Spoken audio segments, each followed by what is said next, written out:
Good day, and thank you for tuning in 3D, the Daily Divine Direction broadcast. For all of our new listeners and viewers who are tuning in for the very first time, I'm Pastor Pope, and thank you for allowing us to come into your listening and viewing environment. We are here with you every Monday through Friday from 12:30 p.m. until 1 p.m. Eastern Daylight Time, scheduling permitted, to address whatever topics you might like to discuss, whatever issues of life you find challenging or that you find difficult to navigate.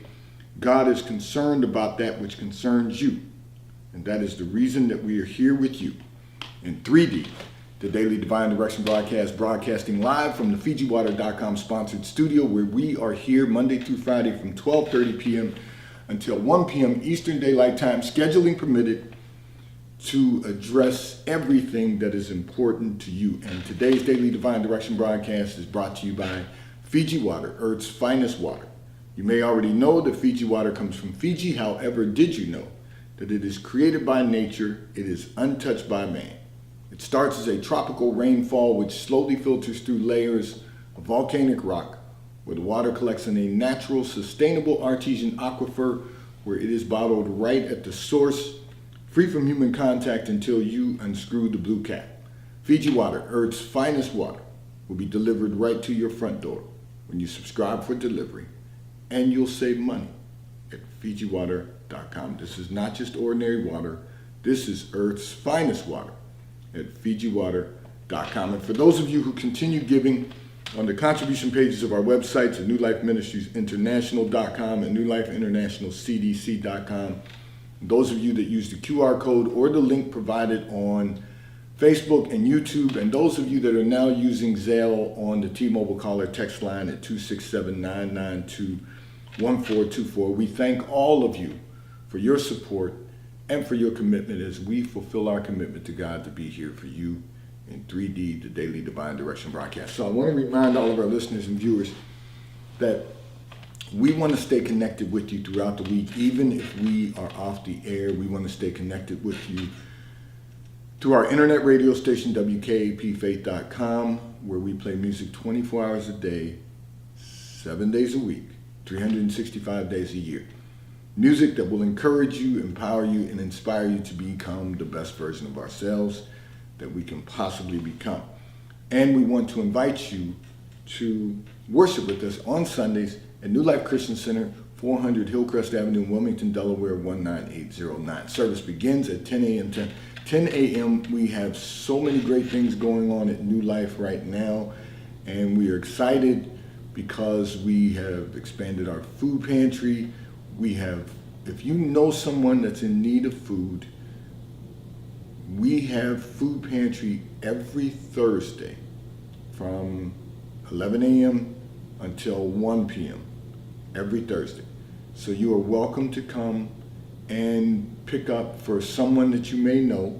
You're welcome to come and pick up food to make sure that everyone has what they need. We know that people are having some moments of struggle, and we just want to make certain that everyone has what they need to make certain that their family is fed. And so feel free to come on Thursdays from 11 to 1, and you can reach out. We'll give you directions on how to receive food. You can call on the T-Mobile caller text line at 267-992-1424. And I'm going to share with all of our listeners and viewers that we are also going to be on Wednesday, January 17th, from 5 p.m. until 7 p.m. We're going to be giving away socks and shoes to children ages 3 through 9. And we'll also have food available for those that may be in need of food through the food pantry. So we invite you to come to New Life Christian Center, 400 Hillcrest Avenue, Wilmington, Delaware, 19809. So I'm going to address a communication that came in from one of our listeners and viewers who indicated that you have 2 children from your previous marriage, and you said you've gotten remarried, and you now have a 1-year-old. And so in your communication you said, however, you feel as though your husband treats your 1-year-old differently than he treats the other two children. So let me, first of all, reassure you. You have a husband who took on the responsibility of being father to your two children from a previous marriage.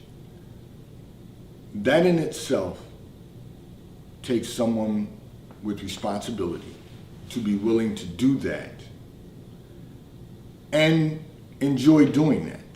Now, secondly, you have to take into consideration you have a 1-year-old. So that means you got to look at this from a broader perspective. He's going to be different with the 1-year-old, not because it's his child, but because it's a 1-year-old. See, the problem is you're being defensive for your children when you clearly said in your communication that, you got remarried with 2 children. And that is a blessing in itself. And then you have to realize, in addition to that, your husband and you decided to have, your current husband and you decided to have another child. But it's a 1-year-old. There's a difference between a 1-year-old and adolescent children. Let me give you a broader example of that. So, my wife and I we have grandchildren now. We have 2 grandchildren, but one of them is just 2 months old. The other one is 5. So, when the 5-year-old was younger, I trailed him around our home because our motto was always, he's not going to ever get hurt on our watch. So I would trail him around the home. I would follow him up the stairs, whether it was the front stairs, the back stairs. One staircase has hardwood stairs, the other one has carpet. And I would direct him where he should go to make sure that he was safe, depending on what he had on his feet.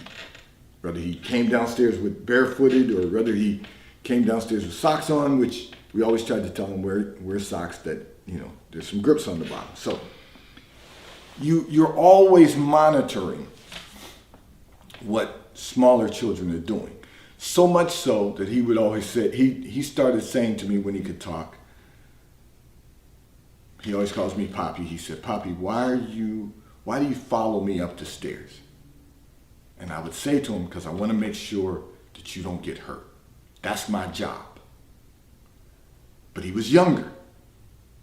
Now he's 5, he's able to communicate, he's able to move around, he's able to do the things he wants to do, and I don't follow him anymore.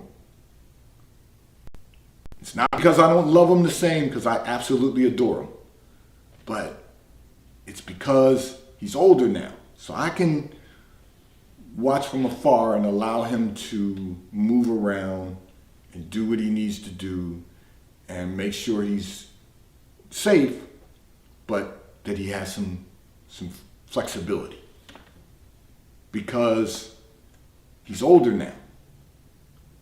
Your children are older than my grandson. And so he's not going to treat them the same way that he would treat the 1-year-old. Not because you two now have a child together, because truth be told, you already had 2 children together, because he was helping you to raise the children as his own from a previous marriage. You got to understand that it's not a difference because this is now a child the 2 of you had together. It's just a difference because your 1-year-old is younger than the older children. The older children are in school now. So I use our 2 grandchildren as an example because the 2-month-old, we treat him a whole lot different than we do the 5-year-old. Because all we want to do now with him is hold him and feed him and love on him and he's 2 months old. That's all we can do. When he starts walking, I'll be trailing him around. He doesn't live with us, but when he comes to visit, I'll be trailing him around to make sure he doesn't get hurt.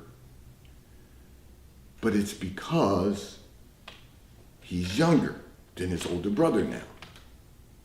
So you got to understand that what's happening is not anything, has nothing to do with the fact that you two have had a child together, and everything to do with the fact that he's just going to treat them differently because they're older now. He's still spending time with them. He's still helping you to raise them. He's still being concerned about them. He's still doing all of the right things because that's his responsibility. It's just different because you've got a 1-year-old now versus the older children. When he gets older, he's going to get the same treatment that the older ones are getting. Now, I've realized that as we get older and you start having, you have children even at an older point, or you have older children and then you have a newborn, or in this case, a 1-year-old, the last child is always going to get treated differently because they're younger. And particularly when you've been raising children at an earlier age in your life, you parent differently than you do when you become older and you have a child. There's a difference in parenting style. And the reason is because you've made a lot of the mistakes with the older ones. And you've learned not to make the same mistakes with now the 1-year-old. So you've got to take all of those things into consideration. There's always an analogy I use that you can't compare an orange to a basketball just because they're both orange and round. One you can eat, the other you cannot. The other you dribble. So you got to realize that what you're seeing now is a different parenting because you both are older now. You have children they're not very old. They're adolescent children. And when I say that is, they're one of them just turned 10. The other one's 8. So you're going to be teaching them different things. He's going to be teaching them different things now at 10 and 8 than he would your 1-year-old. That's a different experience. You got to recognize that as we grow in life, our thought process begins to change also. So the one just turned 10. You've got an 8-year-old. They're not that far apart in age, so you may not have seen much of a difference then. But now you've got a 1-year-old, and you both are not at that age, in that age group when you were having children at a younger age. So you got to realize what's really going on here. It's not, don't allow your emotions to become inflamed because he's treating the 1-year-old differently than he's treating the 8-year-old and 10-year-old. You gotta really look at the big picture, because one has nothing to do with the other. It's just the evolution, so to speak, of parenting. You all will be fine. I will keep you in my prayers, but your family will be fine. Your family will continue to grow and your family will continue to flourish. And I will continue to lift you up in prayer. This segment of the broadcast is brought to you by T-Mobile, America's largest and most reliable 5G provider at no extra charge. Taxes and fees are included in your bill. And if you auto pay by attaching a credit card to your account, you will receive a discount on your monthly bill at T-Mobile, America's largest and most reliable 5G provider at no extra charge. I'm going to address another communication that came in from one of our listeners and viewers who indicated that you want to know how do I handle people who say that you want to know how do you handle people who say they're going to do something and never do what they say they're going to do. You want to know, how do I handle that? Well, you handle them differently than those who do what they say they will do. You handle them differently. They've lost credibility with you. So once again, I'll go back to parenting and raising children. One of the things that my wife and I have always said and stood on is, if we tell our children we're going to do something, we will always do it, because if we don't, we lose credibility. I'm not saying that you treat adults the same way, but what I am saying is it's the same subject matter. When adults don't do what they say they're going to do, they too lose their credibility. And what that means is that you're going to handle them differently, and it's okay. Because now you know and understand that they're not dependable, they're not reliable. They're not going to do what they say they're going to do. Everybody has a great, well, I won't say everyone, but a lot of people have good intentions about doing what they say they're going to do. But then when things come up, or life happens, or they just simply don't feel like doing it, they just don't. But then you know who they are. And you know the old adage, when people show you who they are, you've got to believe them. So if someone shows you they're not reliable, we've all struggled with that at some point in our lives, where people tell us they're going to do something, and then we realize they're not going to do what they say they're going to do. And initially, when you go through those experiences, it may hurt you emotionally. It may hurt you in a way that you feel some sense of betrayal. It may hurt you in the sense that you feel like you can't depend on anyone. That's a normal emotion, but like I try to remind people to take their emotions out of the equation and look at things from a clear perspective. And that is, God is just showing you who people are. And when he shows you, they either add themselves to equations or they remove themselves from equations. When you know who people are, and when you know people, and most people are going to do only what they want to do, what they desire to do, and nothing else is really going to matter to them. That's most people. And then you have some people who are going to do what they want to do on their own terms, no matter what you've asked them to do. They too are showing you who they are. And when you know who people are, you know how to deal with them. You know how to respond to them. So don't stress yourself out trying to figure out why people aren't doing what they say they do, what they say they will do. Just handle them differently. You know just how much you can be entrusted to them. You know whether or not they're going to be responsible for getting things accomplished that need to be accomplished. And often you're going to find that unless you're paying someone to do it, they're not going to be responsible. Unless there's something in it for them. And what they don't realize is that whatever energy you put into something, there is something in it for you. Whatever energy you put into something, you're going to get some energy back. Whether it inspires you to go to the next level, whether it inspires you to become greater, whether it inspires you to do everything that you need to accomplish, you've just got to realize that.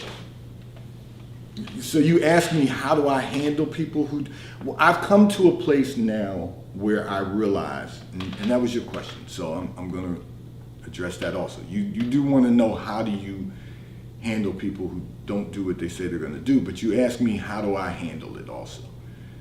And what I will say to that is, I just handle them differently than people that do what they say they're going to do. So let me break it down. If you have said you're going to do something and you do it, I know you're credible, I know you're dependable, I know you're reliable, I know you're responsible. All of those things come out of that. But it's just the opposite if you say you're going to do something and you don't do it. Now, anything can happen that could prevent someone from doing something one time.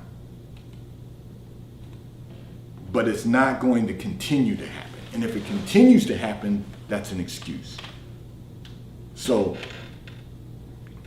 what I learned from that is, my takeaway from that is, you're not credible, you're not dependable, you're not reliable, you're not responsible.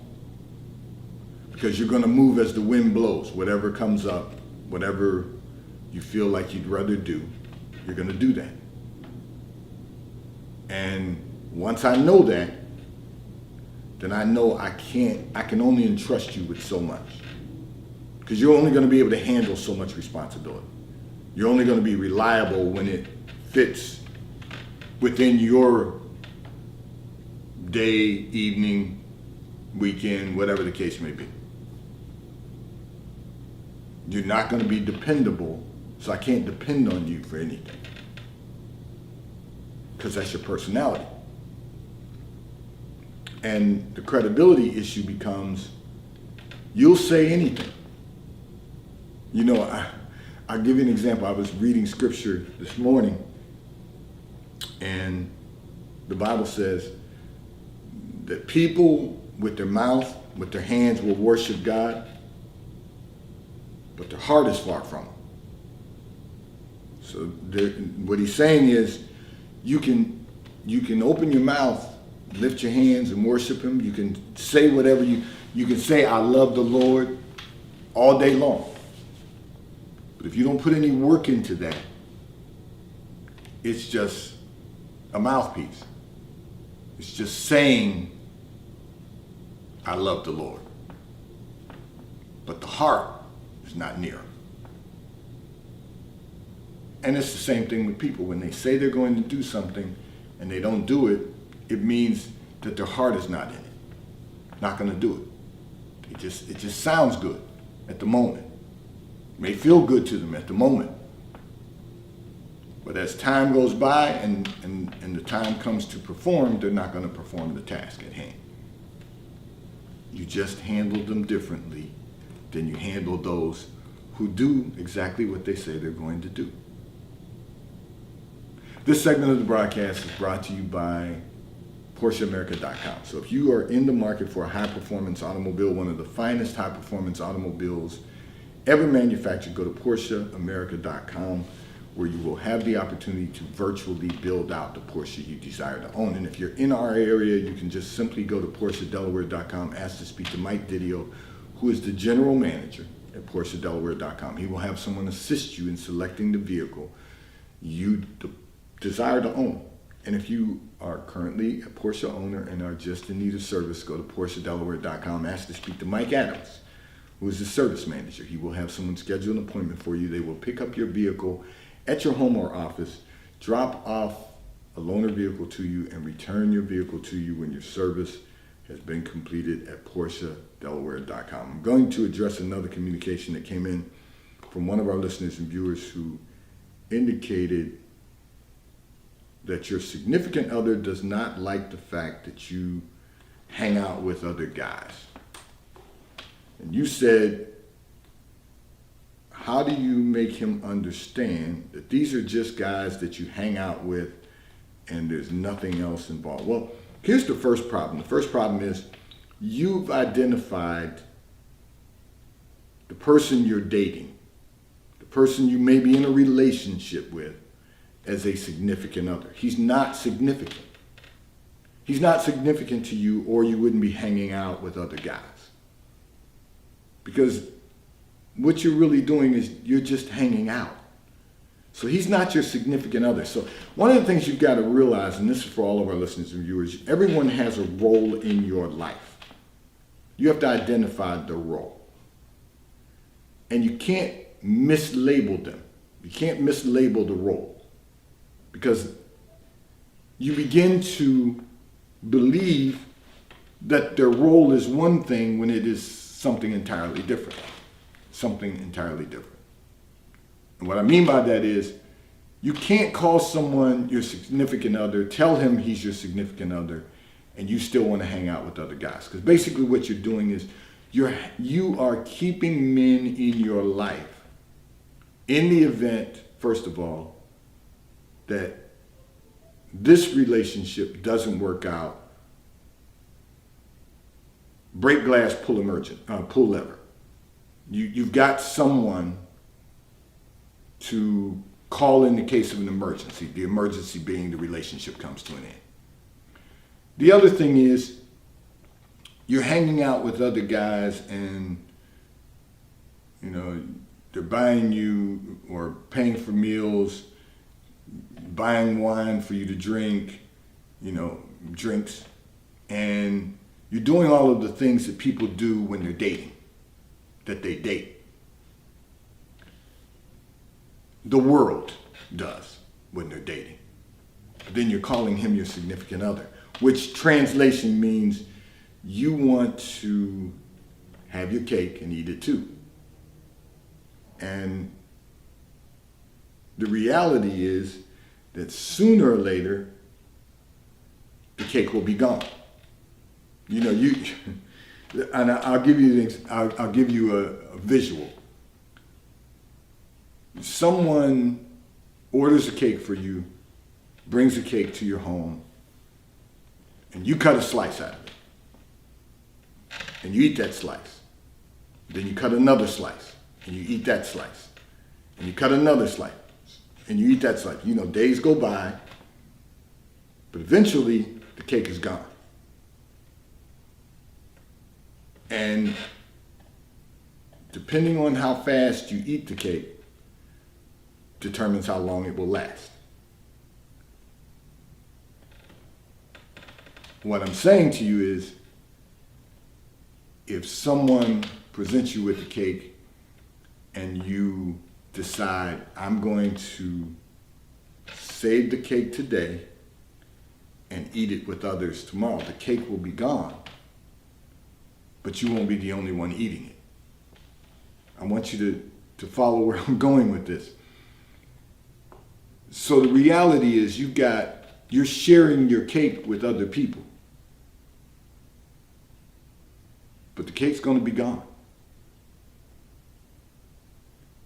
Whereas if you just eat one slice at a time, you'll get full. And yes, the cake may be gone, but guess what? The person who presented you with the cake, if you like cake, will get you another cake. And all I'm trying to say is, if you want to have a significant relationship with a significant other, you're going to have to let the other guys go. If you don't want that, then it's fine. But tell him that so that he can then move on and enjoy his life, the life that God has purposed for him, if this is not the life you want with him. This segment of the broadcast has been brought to you by Charles Tyrwhitt, located in London, the UK. They also have stores in New York, Chicago, Washington, D.C., and at the King of Prussia Mall in King of Prussia, Pennsylvania. So if you're in any of those areas, stop in at their retail stores. They have everything a man could possibly need. If you're not in any of those areas, you can order from Charles Tyrwhitt at ctshirts.com. And The White Company, located in London, the UK. They also have a store on Fifth Avenue in New York. So if you're in New York, stop in at their retail store. They have everything you could possibly need: home goods, clothing for men, women, and children. And today's Daily Divine Direction broadcast, 3D, has been brought to you by Fiji Water. A taste of paradise will be delivered right to your front door when you subscribe for delivery, and you will save money at FijiWater.com. May God bless you today. May God keep his face turned towards you. May God give you peace that surpasses all understanding. Have a great day today. I want to remind everyone that we want to stay connected with you on our internet radio station, WKAPFaith.com, where we play music 24 hours a day, 7 days a week, 365 days a year. Music that will encourage you,